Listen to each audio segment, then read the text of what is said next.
4 दिन बीत चुके हैं, लेकिन यूपी पुलिस के हाथ अभी भी खाली हैं। राज्य के सबसे बड़े गैंगस्टर विकास दुबे का अभी तक कुछ भी पता नहीं चल पाया है। पुलिस ने उसे ढूंढने के लिए नेपाल से लेकर चंबल तक नजरें टिका रखी हैं। और इस बीच विकास दुबे के घर के बगल में बने कुएं में भी पुलिस तलाश कर रही है।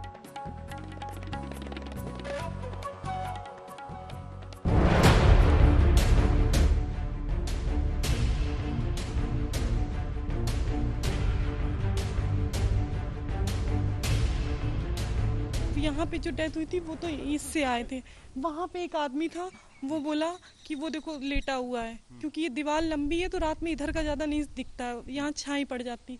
तो वो बोला वो देखो लेटा हुआ है। वहाँ से 4 आदमी कूदे, मुंह उनका बंधा हुआ था, हमने उधर कॉर्नर से देखा था, बंधा हुआ था। उन्होंने मारा और बस जैसे यहाँ गोलियां चलने लगी तो मेरे दोनों बच्चे इस कमरे में थे, इतनी तेज कीक रहे थे, रो रहे थे, इतना दहशत थी, फिर आप समझ सकते हैं। जैसे जैसे वक्त बीत रहा है, विकास दुबे की हैवानियत के चश्मदीद हिम्मत जुटा रहे और कानपुर के बिकरू गांव की उस खौफनाक रात की कई कहानियां सामने आ रही हैं। लेकिन सवाल ये कि इतने बड़े अपराध को अंजाम देने वाला कानपुर का सबसे बड़ा क्रिमिनल आखिर गया कहां? ये वो सवाल है जो यूपी पुलिस को इस वक्त सबसे ज्यादा परेशान कर रहा है, क्योंकि दाग खाकी वर्दी पर भी है। अगर पुलिस वालों की शह न होती तो विकास दुबे गैंगस्टर न बना होता, और अगर भेदिए का रंग खाकी न होता तो शायद 8 पुलिस वाले शहीद न होते। शायद यही वजह है कि महकमे ने मोस्ट वांटेड के सिर पर 2.5 लाख का इनाम रख दिया है और जगह जगह पोस्टर चिपका दिए हैं। विकास दुबे पर 1 लाख रुपए का इनाम पूर्व में था, लेकिन जिस तरह का इसने गंभीर अपराध किया है उसके मद्देनजर इस पर 2.5 लाख रुपए के इनाम का रिकमेंडेशन हम लोगों ने डीजीपी ऑफिस भेजा था और डीजीपी सर ने 2.5 लाख रुपए का इनाम इस पर घोषित कर दिया है। और अब इसके पोस्टर्स हर जगह लगाए जा रहे हैं, जिसमें इसकी इनाम की धनराशि में फोटोग्राफ जगह जगह चस्पा किया जा रहा है। विकास दुबे के पंख कितने बड़े हैं, इसका अंदाजा इस बात से लगाया जा सकता है कि वारदात को अंजाम देने के बाद वो बड़ी आसानी से फुर्र हो गया और किसी को भनक तक नहीं लगी। अब हालत यह है कि सूबे की पुलिस की करीब 50 टीमें उसका सुराग ढूंढने में लगी हैं। शक है कि वो नेपाल भाग सकता है, लिहाजा लखीमपुर तक नजर है। नेपाल से आने और जाने वालों पर कड़ी नजर रखी जा रही है। शक ये भी है कि उत्तर प्रदेश का सबसे बड़ा गैंगस्टर चंबल के बीहड़ों में छिप गया है। सरहदी राज्यों की, हमारे प्रदेश की विभिन्न एजेंसियों से लगातार संपर्क बनाए हुए हैं और किसी भी तरह की सूचना आने पर हम उनको इमीडिएट असिस्ट करने की स्थिति में हैं। अपने स्तर पर भी हम तमाम सतर्कता बरत रहे हैं। इस बीच विकास दुबे की तलाश और उसके गुनाहों के सबूत खंगालने के लिए दनादन गिरफ्तारियां भी हो रही हैं। फतेहपुर के एक गांव से एक संदिग्ध की गिरफ्तारी हुई है। वहीं विकास दुबे की नौकरानी और 2 रिश्तेदारों पर भी पुलिस ने शिकंजा कसा है। साथ ही बिकरू गांव यानी विकास दुबे के घर पर पुलिस की पैनी नजर है। पुलिस को शक है कि विकास दुबे के घर के बगल में बने कुएं में कुछ सबूत मिल सकते हैं। मोटर लगाकर कुएं का पानी खाली किया जा रहा है ताकि कुछ और रहस्यों से पर्दा हट सके। पुलिस को शक है कि कुएं के भीतर पुलिस के गायब हुए हथियार मौजूद हो सकते हैं। हम जिस जगह पर खड़े हैं यहाँ पर एक कुआं बना है जो कि गांव के बीच का कुआं है और पुलिस को शक है कि इसके भीतर भी तमाम सबूत हो सकते हैं। लिहाजा पुलिस ने इसको खंगालने का फैसला किया है और चूंकि ये अंदर से काफ़ी गंदा है और गहरा है, इसीलिए इसके अंदर का पानी निकालने के लिए यहाँ पर पंपिंग सेट लाया गया है, जिससे इसका पानी निकाला जाएगा और उसके अंदर देखा जाएगा कि किसी तरीके के सबूत हैं या नहीं है। भले ही अब पुलिस वालों की नींद उड़ गई हो, लेकिन विकास दुबे के गुनाहों का अगर हिसाब करेंगे तो पता चलेगा कि उसमें पुलिस वाले भी बराबर के भागीदार थे, खासकर एसओ विनय तिवारी और उसकी पूरी टीम। एसओ विनय तिवारी के खिलाफ सीओ देवेंद्र मिश्रा ने तत्कालीन एसएसपी को लिखित शिकायत भी की थी, लेकिन किसी के कान पर जूं तक नहीं रेंगी और जब चिड़िया खेत चुग गई तो भेदिया टीम को सस्पेंड कर दिया गया। तो अब इसमें हमारी जांच चल रही है और जांच में चौबेपुर थाने का हर सिपाही, हर कर्मचारी जो है हमारे जांच के दायरे में है और जैसे ही ये पिन पॉइंट हो जाएगा कि इस व्यक्ति ने इस अपराधी को सूचना दी थी, तो वो अगर पुलिस विभाग का कर्मचारी होगा तो उसको हम धारा 302 का मुलजिम मानते हुए उसको जेल भेजेंगे, साथ ही उसको नौकरी से बर्खास्त भी करेंगे। ये हकीकत है कि अगर गैंगस्टर का कोई गॉडफादर न होता तो शायद 8 पुलिस वाले शहीद न होते। ये सही है कि खाकी और खादी ने उसे शह नहीं दी होती तो पूरे राज्य की पुलिस एक अपराधी को पकड़ने के लिए खाक नहीं छान रही होती। कानपुर से रंजय सिंह और शिवेंद्र श्रीवास्तव के साथ आज तक ब्यूरो। और कानपुर मामले में यूपी पुलिस और सरकार की किरकिरी के बाद अब बदमाशों पर पलटवार की तैयारी है। योगी सरकार ने ऑपरेशन क्लीन शुरू कर दिया है। यूपी के टॉप बदमाशों की अब सरकार अच्छे से खबर लेगी। एनसीआर के नोएडा और ग्रेटर नोएडा में तो पुलिस एक्शन में आ भी गई है और गैंगस्टरों पर शिकंजा कस दिया गया है।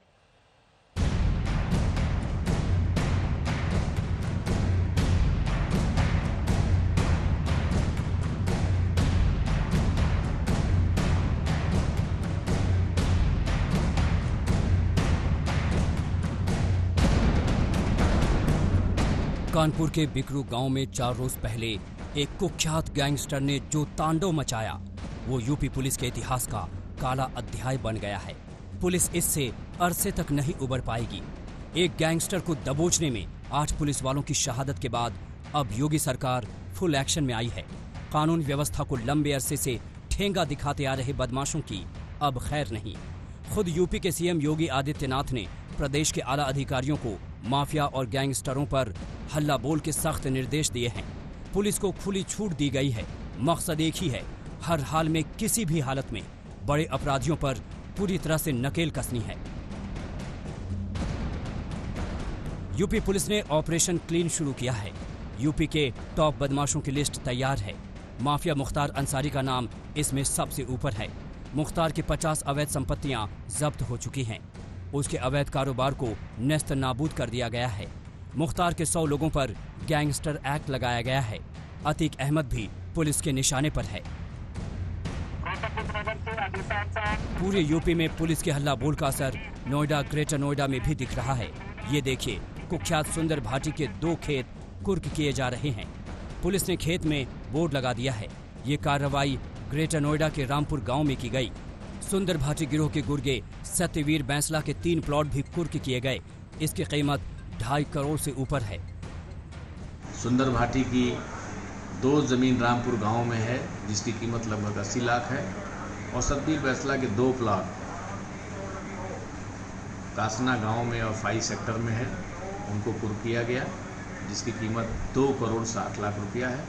इस तरह कुल 3 करोड़ 40 लाख रुपए की प्रॉपर्टी आज कुर्क की गई है और यह प्रक्रिया अनवरत जारी रहेगी।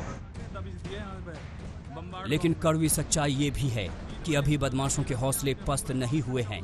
ग्रेटर नोएडा में हिस्ट्री शीटर चंद्रपाल के यहाँ कुर्की की कार्रवाई करने पुलिस पहुंची तो बदमाश के घर वाले पुलिस से उलझ गए। जाहिर तौर पर पुलिस की चुप्पी और सियासी संरक्षण से बदमाशों ने ये काली दुनिया बनाई है। इस पर चोट करने में थोड़ा वक्त तो लगेगा। नोएडा से भूपेंद्र चौधरी के साथ शिवेंद्र श्रीवास्तव, लखनऊ आज तक। और अब बात चीन की कर लेते हैं। गलवान घाटी में चीन ने पांव पीछे खींचकर हद में रहने को मजबूर चीन हो गया है, क्योंकि आज हम आपको वो उस इलाके की तस्वीरें दिखा रहे हैं। वहां पर लिए चलेंगे जहां पर प्रधानमंत्री नरेंद्र मोदी ने सैनिकों में जोश भरा था। आज तक संवाददाता मंजीत नेगी लेह में नीमू और खरदुंगला पहुंचे।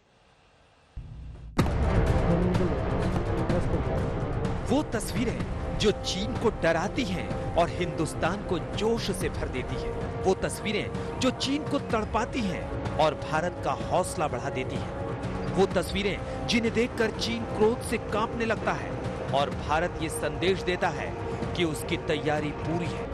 प्रधानमंत्री नरेंद्र मोदी ने जिस फॉरवर्ड पोस्ट से चीन को ललकारा था वहां पहुंचा है आज तक। आज तक के संवाददाता उसी जगह पहुंचे हैं जहां से प्रधानमंत्री नरेंद्र मोदी ने चीन को ललकारा था। यहाँ से नीमू की अगर बात की जाए तो यहाँ से लेह 35 किलोमीटर है और इसके आगे ये जो हाईवे है ये करगिल होते हुए श्रीनगर जाता है। सामरिक हाईवे है। सेना की श्रीनगर से लेकर लेह सियाचिन तक की आवाजाही इस सड़क के जरिए होती है। लेह से 35 किलोमीटर दूर नीमू सामरिक तौर पर एक महत्वपूर्ण इलाका है। इस इलाके में सेना की तैयारियों को मजबूत बनाने के लिए बीआरओ दिन रात काम कर रहा है। यहीं पर नीमू में सिंधु और जंस्कार नदी का संगम है। यहीं पर पीएम मोदी ने पूजा की। प्रधानमंत्री मोदी ने यहाँ पर पूजा भी की थी सिंधु नदी में। और सामरिक तौर पर अगर बात की जाए तो ये जो सामरिक सड़क है, ये जो इलाका है, आगे लेह से लेकर सियाचिन, दौलत बेग ओल्डी पूरे इलाके को जोड़ने का काम करता है।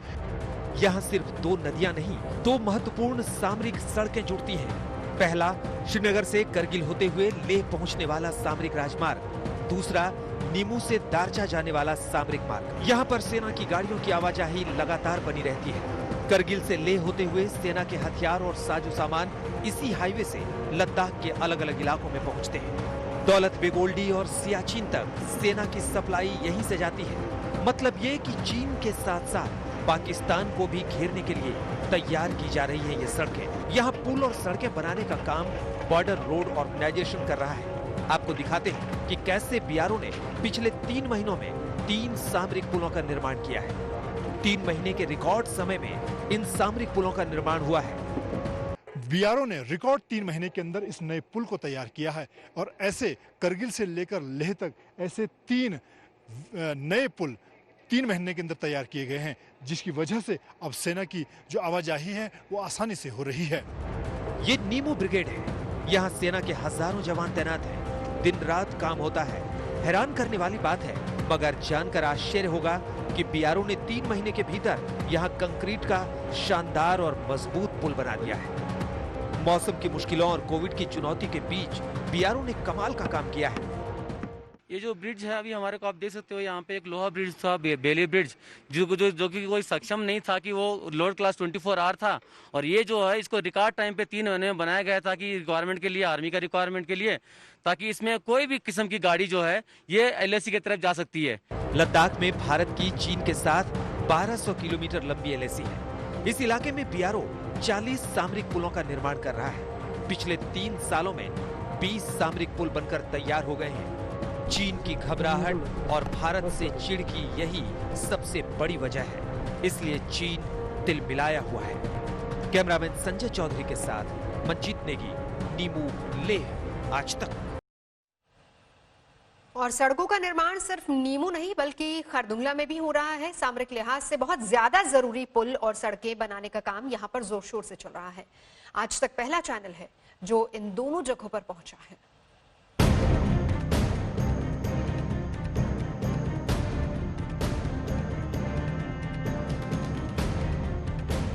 आज तक की टीम नीमू से आगे निकली, ग्राउंड से ये जानने के लिए कि हम पुल बनाते हैं तो चीन वाले क्यों परेशान हो जाते हैं। उसी कड़ी में आज तक की टीम नीमू से 1 किलोमीटर आगे पहुंची। देखिए, ये जो पुल देख रहे हैं आप, ये पुल भारतीय जाबाजों की शक्ति का प्रतीक बन गया है। पहले नदी के ऊपर यहाँ पतला सा लोहे का ब्रिज था, इतना पतला कि इससे ना टैंक गुजर सकते थे, ना तोप और ना बड़े वाहन। मगर 3 महीने के भीतर बीआरओ ने यहाँ ऐसा पुल बनाया है कि चीन तड़प उठा है। चीन की तड़प इसीलिए तो बढ़ी है, उसे डर सताने लगा है कि अगर रास्ते अच्छे हुए, पुल मजबूत हुए, तो उसकी हर नाफरमानी का जवाब पलक झपकते मिलेगा। बगैर देरी किए भारत के जाबाज इन्हीं रास्तों से हथियार, तोप, टैंक और सैनिक जल्द से जल्द सरहद पर पहुंचा सकते हैं। चीन यही तो नहीं चाहता था, मगर बीआरओ यहां पुल और सड़कों का निर्माण जल्द से जल्द करने में जुटा है। 3 सालों के दौरान बीआरओ ने खरदुंगला सामरिक सड़क को सिंगल लेन से डबल लेन करने का काम किया है। पहले सिंगल लेन और सड़क पर बर्फ जमने की वजह से सेना की गाड़ियों को सियाचिन और दौलत बेग ओल्डी तक जाने में बहुत मुश्किल होती थी। बर्फ की वजह से बहुत सारी दुर्घटनाएं होती थी, लेकिन अब इस रोड के डबल लेन होने से सेना के बड़े वाहन, हथियार और टैंक आसानी से सियाचिन, दौलत बेग ओल्डी और दूसरे इलाकों में पहुंच रहे हैं। सरहद पर तनाव के बीच एक बात तो साफ है कि चीन सरहद पर सैन्य इंफ्रास्ट्रक्चर का काम बहुत तेजी से किया जा रहा है। भारत खुद को सरहद पर बहुत शक्तिशाली बना रहा है और चीन की चिंता बढ़ा रहा है। कैमरामैन संजय चौधरी के साथ मंजीत नेगी, नीमू, लेह, आज तक। और इस बीच एक बड़ी खबर आपको बता दें, जम्मू कश्मीर के पुलवामा से आए हैं, जहां पर चल रही मुठभेड़ में एक आतंकी को ढेर कर दिया गया है। खबर आई थी कि यहां पर 2 से 3 आतंकी छिपे हो सकते हैं। सेना और पुलिस का जॉइंट ऑपरेशन था, जिसमें एक आतंकी को अभी ढेर किया गया है। ऑपरेशन में सेना पुलिस दोनों साथ हैं। हालांकि एक जवान सेना और पुलिस का भी इसमें घायल हुआ है, लेकिन अभी भी 2 और आतंकी छिपे हो सकते हैं। खबर यह भी आई कि रिहायशी इलाका है, घर में छिपे हुए थे आतंकी, जिसकी जानकारी सेना और पुलिस को मिली, जिसके बाद इस ज्वाइंट ऑपरेशन की शुरुआत हुई, जहां पर दोनों तरफ से गोलीबारी चल रही थी, जिसमें एक आतंकी मारा गया है। ये खबर आई है। 2 और आतंकी छिपे हो सकते हैं। फिलहाल एहतियातन आसपास के तमाम घरों को, इलाके को खाली करवाया जा रहा है। खबर ये भी आ रही है कि सेना और पुलिस का एक जवान इसमें घायल भी हुआ है और मुठभेड़ में एक आतंकी मारा गया है। 2 आतंकियों के छिपे होने की अभी भी आशंका है। अभी भी ऑपरेशन लगातार वहां पर जारी है। पुलवामा का इलाका, जहां पर ऑपरेशन चल रहा है।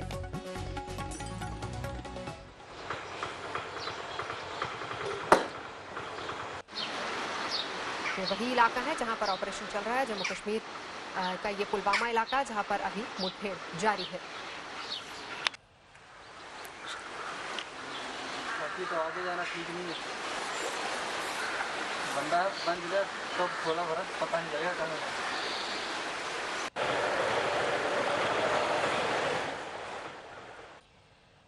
बात करते हैं गुजरात की, जहां पर बारिश ने तबाही मचा रखी है। वैसे तो मानसून की शुरुआत से ही यहां पर अच्छी खासी बारिश हो रही है, लेकिन हाल के कुछ दिनों में बादलों ने कहर ढा दिया है। जूनागढ़ और राजकोट में बाढ़ की तबाही की हैरतअंगेज तस्वीरें सामने आई हैं।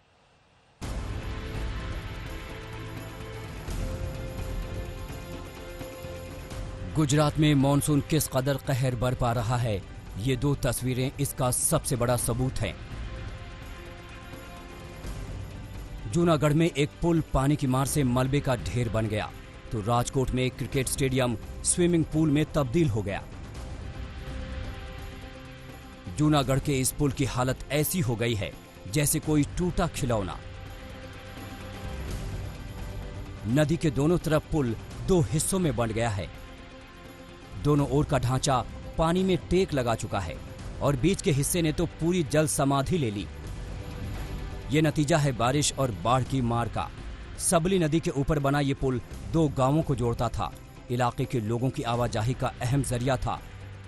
लेकिन करीब 30 साल पुराने इस पुल की कई सालों से मरम्मत नहीं हुई थी। ग्रामीणों की कई बार मांग करने के बावजूद प्रशासन हाथ पर हाथ रखे बैठा रहा। नतीजा ये हुआ।